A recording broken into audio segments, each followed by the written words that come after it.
सुरेश राणा हमारे साथ एक्सक्लूसिव जुड़ रहे हैं। सुरेश जी, बहुत स्वागत है आपका न्यूज स्टेट पर। शुभम जी मेरा पहला प्रश्न आपसे यही है, जिस तरीके से समर्थन मूल्य गन्ना का बढ़ाया गया है और अब वो 325 से 350 रुपए कर दिया गया है, क्या किसान इससे खुश नजर आ रहे हैं? मैं सबसे पहले तो बधाई दूंगा उत्तर प्रदेश के मुख्यमंत्री योगी आदित्यनाथ जी को कि जिन्होंने करोड़ों गन्ना किसानों को एक बड़ा तोहफा कल दिया है और 25 रुपया क्विंटल मूल्य बढ़ा करके 350 रुपया किया है। मैं कह सकता हूं कि माननीय योगी जी का ये हमेशा की तरह एक बहुत बड़ा कदम किसानों के लिए है और उन्होंने लगातार, जब से उत्तर प्रदेश में भारतीय जनता पार्टी की सरकार बनी है, लगातार उन्होंने किसान को अपने प्रमुख एजेंडे में रखा है। चाहे ऋण मोचन का विषय हो, चाहे बकाया भुगतान का कराने का विषय हो, लगातार वो किसानों को फोकस करके काम करते हैं।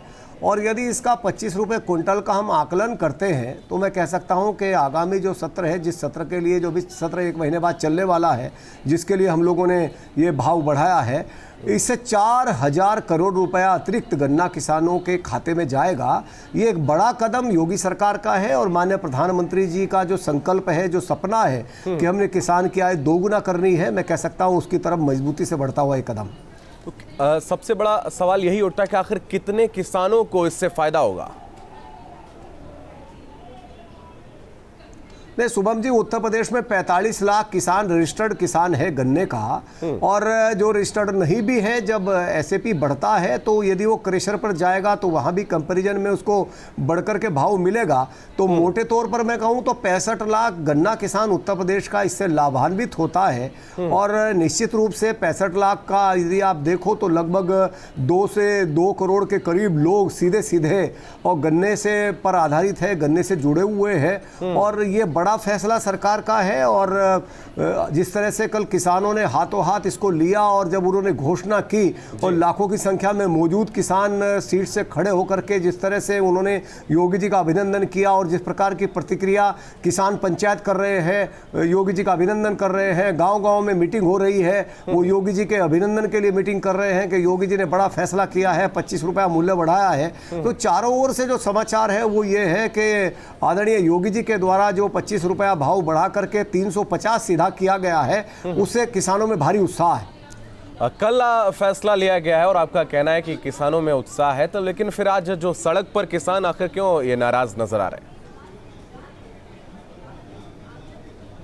आप भी जानते हैं, उस विषय पर मैं केवल इतना कहूंगा कि आप सब जानते हैं कि किस तरह से कृषि विधेयक को लेकर के आदरणीय प्रधानमंत्री जी का शानदार प्रयास और वो लगातार किसानों के हित में फैसले करते हैं। और मैं आप ही के चैनल के माध्यम से बात कहना चाहता हूं और अपने किसान भाइयों तक, उन भाइयों तक भी ये बात मैं पहुंचाना चाहता हूं जो कभी कभी कृषि विधेयक पर सवाल खड़ा करते हैं कि कौन है जिसने एमएसपी को बढ़ा करके और गेहूं के एमएसपी को 1250 से ले जा करके और 1900 पर ले जा करके 1950 पर ले जाकर के खड़ा कर दिया। किसने धान की एमएसपी आई? 2013 में एमएसपी क्या थी, आज एमएसपी क्या है? सारी फसलों का एमएसपी बढ़ाने का काम किया तो आदरणीय नरेंद्र मोदी जी ने किया। 18,000 गांव में बिजली पहुंचाने का काम किया तो आदरणीय नरेंद्र मोदी जी ने किया। बंद खाद के कारखाने चलाने का काम किया तो आदरणीय नरेंद्र मोदी जी ने किया। फीडर सेपरेशन का काम किया तो आदरणीय नरेंद्र मोदी जी ने किया। यूरिया को नीम कोटेड करने का काम किया तो आदरणीय नरेंद्र मोदी जी ने किया। डीएपी पर 1200 रुपये सब्सिडी पर बैग देने का काम किया तो आदरणीय नरेंद्र मोदी जी ने किया। गांव में भी बिजली पहुंचाने का काम किया तो नरेंद्र मोदी जी ने किया।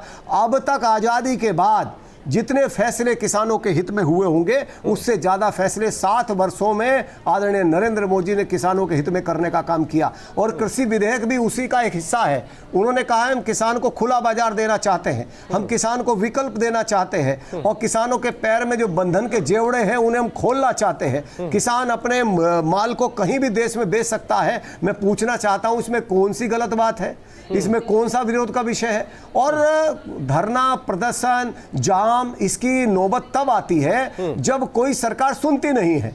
जो सरकार लगातार बोल रही है, आदरणीय प्रधानमंत्री जी कह रहे हैं मैं एक कॉल की दूरी पर हूं, गृह मंत्री जी खुद सुन रहे हैं, कृषि मंत्री जी ने 12 बार वार्ता की है, लगातार मैं फिर कह रहा हूं यदि किसी के पास कोई सुझाव है और वो और बेहतर आमदनी बढ़ाने का कोई सुझाव देना चाहता है तो मैं भी आपके चैनल के माध्यम से भारतीय जनता पार्टी का कार्यकर्ता होने के नाते, उत्तर प्रदेश सरकार में मंत्री होने के नाते मैं भी अनुरोध करना चाहता हूं, यदि किसी किसान भाई के पास कोई सुझाव है जो किसान की आमदनी बढ़ा सकता है। आदरणीय मोदी जी का तो संकल्प ही है 2022 तक किसान की आय दोगुना करनी है और उसी तरफ वो लगातार बढ़ रहे हैं। उन्हीं की प्रेरणा से उत्तर प्रदेश में आदरणीय योगी जी ने गन्ना मूल्य को 25 रुपए बढ़ा दिया है। उन्हीं की प्रेरणा से हम नई शुगर मिलें स्थापित कर रहे हैं। उन्हीं की प्रेरणा से हम पुरानी चीनी मिलों को ठीक कर रहे हैं। उन्हीं की प्रेरणा से हम लोगों ने यहाँ 36,000 करोड़ रुपए से ज्यादा का ऋण मोचन किया है। 2 करोड़ से ज्यादा लोग उत्तर प्रदेश में किसान सम्मान निधि का लाभ उठा रहे हैं। ये सारा लाभ आदरणीय मोदी जी की प्रेरणा और आदरणीय योगी जी के नेतृत्व में उत्तर प्रदेश में जो हुआ है। हमारे मूल एजेंडे में किसान है, प्रमुख एजेंडे में किसान है। इसलिए मोदी जी हमेशा कहते हैं कि किसानों को समर्पित सरकार है, गरीबों को समर्पित सरकार है। किसान कल्याण के कार्यक्रम जो भी है उन सारे किसान कल्याण के कार्यक्रमों को लेकर के मोदी जी चल रहे हैं। फिर भी यदि किसी के मन में कोई बात है तो मैं आपके चैनल के माध्यम से ये आग्रह करना चाहता हूं, निवेदन करना चाहता हूं कि यदि किसी के पास कोई सुझाव है तो बेहतर सुझाव दे, निश्चित रूप से उसे शामिल किया जाएगा। बिल्कुल निश्चित रूप से उसको शामिल किया जाएगा, ऐसा आपका कहना है। और लगातार आप कह रहे हैं कि किसानों के हित में आपकी केंद्र की सरकार और प्रदेश की सरकार लगातार प्रतिबद्ध है। लेकिन एक छोटी सी प्रतिक्रिया मैं ये भी चाहूंगा कि आखिर जो लोग ये विरोध कर रहे हैं, जो लोग सड़कों पर हैं, ये कौन है फिर? देखिए मित्र, ये बात बड़ी स्पष्ट रूप से समझनी पड़ेगी कि 2013 में बयान जरा एक बार पढ़ना पड़ेगा कि राहुल गांधी जी ने क्या बयान दिया था। राहुल गांधी जी ने कहा था एपीएमसी एक्ट में हम संशोधन करेंगे और जो हमारे, यदि हम केंद्र में आएंगे तो संशोधन करेंगे और नहीं तो जो हमारे 12 राज्य हैं उन 12 राज्यों में हम एपीएमसी एक्ट में संशोधन करेंगे। चूंकि राहुल गांधी की कथनी और करनी में अंतर है, कांग्रेस की कथनी करनी में अंतर है। कांग्रेस ने कभी भी सर्वाधिक आत्महत्या किसानों ने की है तो यूपीए सरकार में की है। जिन जिन राज्यों में कांग्रेस की सरकारें रही है, अब चाहे आप राजस्थान को उठा करके देखिए, उन्होंने कर्ज माफी की बात कही, क्या कर्ज माफ किसानों का हुआ? तो इस प्रकार जो उन्होंने बोला वो नहीं किया। मैं बधाई दूंगा आदरणीय मोदी जी को, उनके अंदर दिल है, जिगर है, वो किसानों के लिए दिल रखते हैं, उनकी भावनाएं किसानों के साथ जुड़ी हुई है। इसीलिए उन्होंने आते ही सार एपीएमसी एक्ट में भी संशोधन किया और कृषि विधेयक लेकर के आए। तो इसमें कौन सी बुरी बात है? मैं किसान हूं, मैं गन्ना मंत्री बाद में हूं, एक छोटे किसान का बेटा हूं, मैं पश्चिम का रहने वाला हूं। जब हम अपना धान लेकर के कहीं जाते थे या हरियाणा का किसान जब फसल लेकर के उत्तर प्रदेश में आता था, उत्तराखंड जाता था, बॉर्डर पर रोका जाता था, तमाम प्रकार की दिक्कतें होती, तमाम प्रकार के टैक्स देने पड़ते थे। यदि आज सारे टैक्सों से फ्री कर दिया है आदरणीय नरेंद्र मोदी जी ने किसान को और वो अपनी फसल को देश में कहीं भी बेच सकता है, तो मेरी समझ में नहीं आता, किसान के नाते मैं समझ नहीं पाया, बहुत मैं इसका विश्लेषण कर रहा हूं कि इसमें आखिर किसान का विरोध क्या है, आखिर इसमें कौन सी बात ऐसी है जो किसान के लिए गलत की गई है।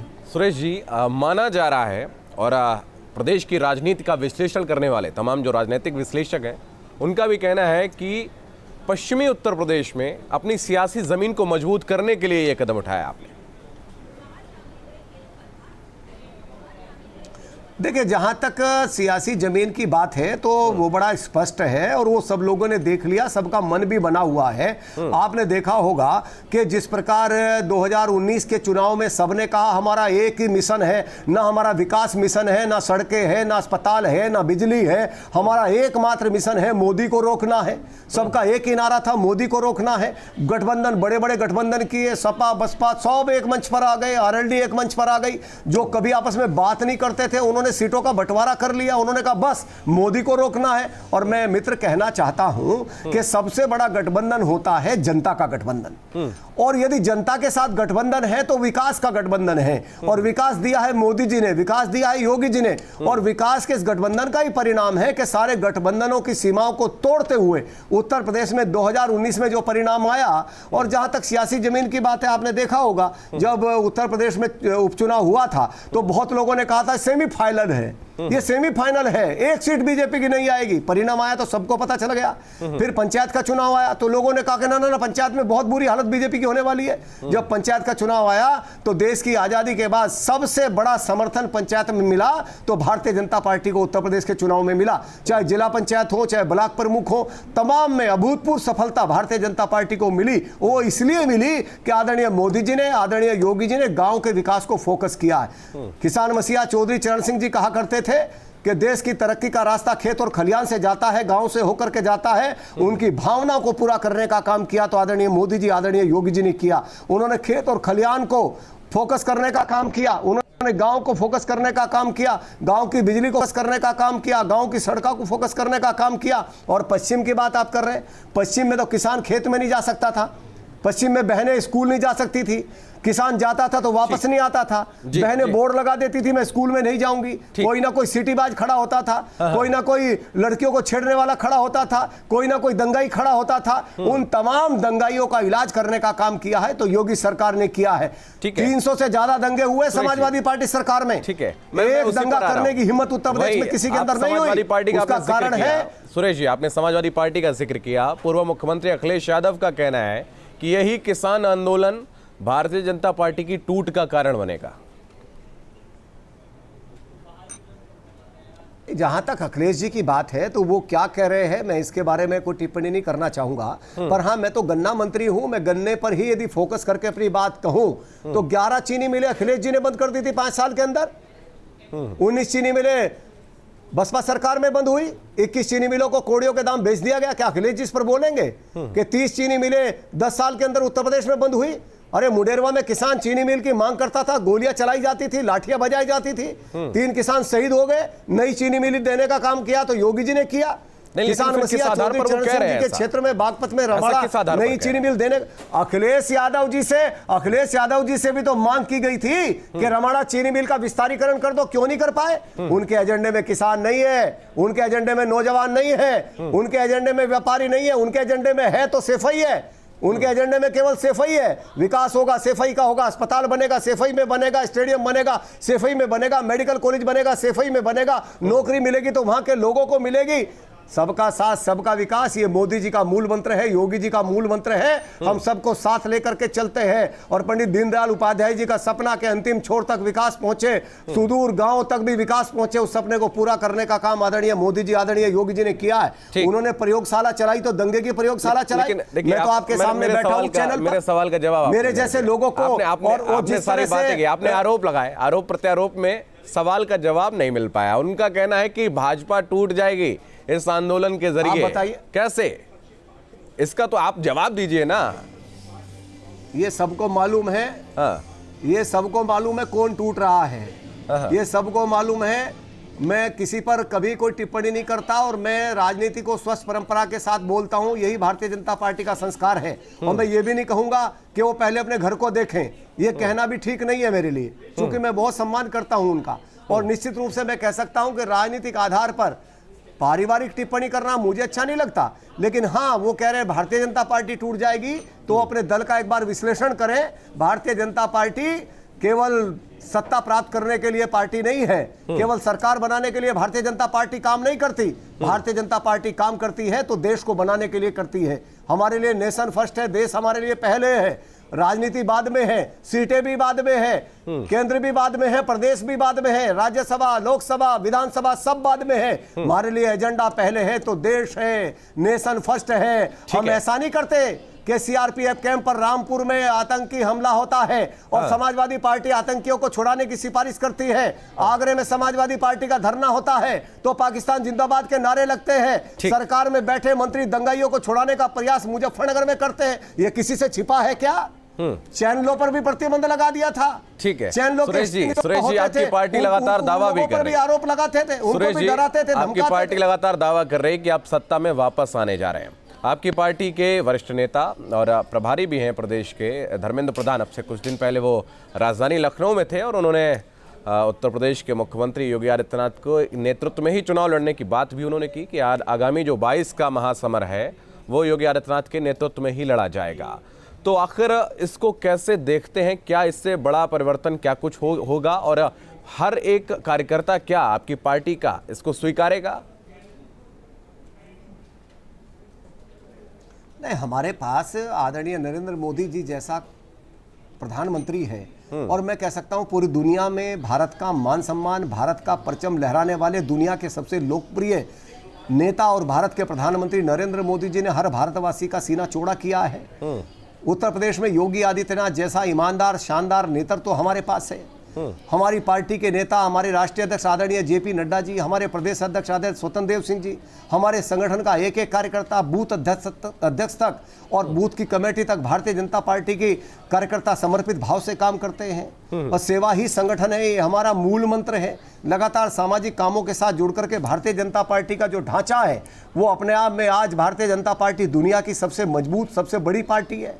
तो मैं कह सकता हूं कि आदरणीय मोदी जी, आदरणीय योगी जी की जो छवि है, आदरणीय मोदी जी, आदरणीय योगी जी का जो विकास का एजेंडा है और भारतीय जनता पार्टी का जो दुनिया में सबसे मजबूत एक राजनीतिक दल का जो संगठन है, उसके आधार पर और जनता की भावना के आधार पर, सबसे बड़ी है जनता की भावना। और मैं कह सकता हूं कि जनता की भावनाओं के आधार पर आदरणीय मोदी जी 14 में, आदरणीय मोदी जी 19 में, योगी जी 17 में, योगी जी और लगातार चाहे उपचुनाव हुआ हो, चाहे पंचायत के चुनाव हुए हो, सब में भारतीय जनता पार्टी की जो एक तरफा सफलता है वो जनता की भावनाओं के कारण है। और 2022 में भी आदरणीय धर्मेंद्र प्रधान जी हमारे बहुत वरिष्ठ नेता है, अनुभवी है, कई राज्यों के वो प्रभारी रहे हैं, उनका अपना बहुत बड़ा एक अनुभव है और बहुत अनुभव के साथ ही वो बोलते हैं। और वो तो चूंकि भारतीय जनता पार्टी के प्रदेश के प्रभारी है चुनाव के, लेकिन आप जनता से भी पूछोगे, उत्तर प्रदेश की माननीय 25 करोड़ जनता से पूछोगे तो सबकी जबान पर एक ही बात है और बार बार वो यही बोलते हैं कि ना गुंडाराज ना भ्रष्टाचार, फिर एक बार योगी सरकार, फिर एक बार भाजपा सरकार। ये नारा इसलिए मुंह से निकलता है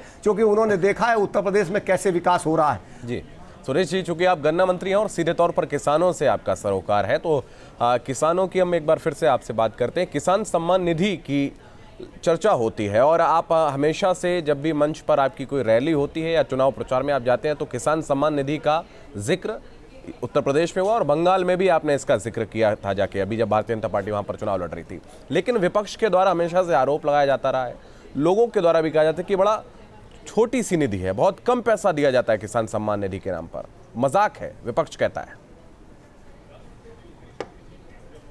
मैं ये पूछना चाहता हूं, छोटी निधि है, ये आरोप लगाना, क्या कभी बरसों से सत्ता में रहने वाले लोगों ने इस निधि के बारे में सोचा है क्या? वो कभी अपने बारे में विचार तो करें, या केवल आरोप लगाने का कारखाना है विपक्ष? उनके पास ट्विटर के अलावा कुछ है नहीं। वो कभी बोलते हैं ये वैक्सीन तो भारतीय जनता पार्टी की, हम लगाएंगे नहीं, और फिर चुपचाप लगवा भी लेते हैं। वो कभी बोलते हैं किस प्रकार वो तमाम उन लोगों का समर्थन करते हैं जो राष्ट्र विरोधी है। ये तमाम बातें इस ओर इशारा करती हैं कि उनके पास कोई मुद्दा नहीं है। जो विकास की बातें होती है उसका विरोध करते हैं, जो विकास का विषय होता है उसमें प्रश्न चिन्ह खड़े करते हैं। क्या उन्हें याद नहीं है कि उत्तर प्रदेश की सड़कों का हाल 2017 से पहले कैसा था? उत्तर प्रदेश में बिजली का हाल 2017 से पहले कैसा था? उत्तर प्रदेश में 9 लाख मीट्रिक टन की गेहूं की खरीद होती थी, वो भी बिचौलियों के माध्यम से, और आज उत्तर प्रदेश में 66 लाख मीट्रिक टन गेहूं खरीद हो रही है कोरोना काल के बावजूद भी किसानों से। उत्तर प्रदेश में 18,000 करोड़ रुपए का भुगतान होता था गन्ने का एक साल में, आज 36,000 करोड़ रुपए का हो रहा है एक साल के अंदर। इसके बारे में बोले तो अच्छा रहेगा।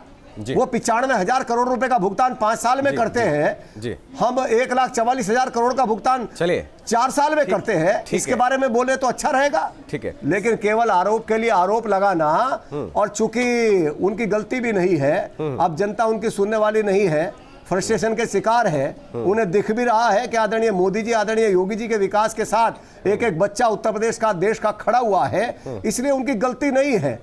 और उन्हें स्पष्ट दिखाई दे रहा है कि तुम्हारे पास इस प्रकार की बातें करने के अलावा कुछ चारा बचा नहीं जी, लोगों में जाना नहीं, विकास की बातें करना नहीं, तमाम सवालों के जवाब बोलने के लिए उनके पास बेबाकी से दिए, बड़ा आत्मविश्वास से लबरेज भी आप नजर आया, और जिस तरीके से आपने तमाम सवालों के जवाब दिए, बहुत धन्यवाद आपका हमारे साथ जुड़ने के लिए। आपने अपना कीमती समय हमको दिया, बहुत धन्यवाद। धन्यवाद।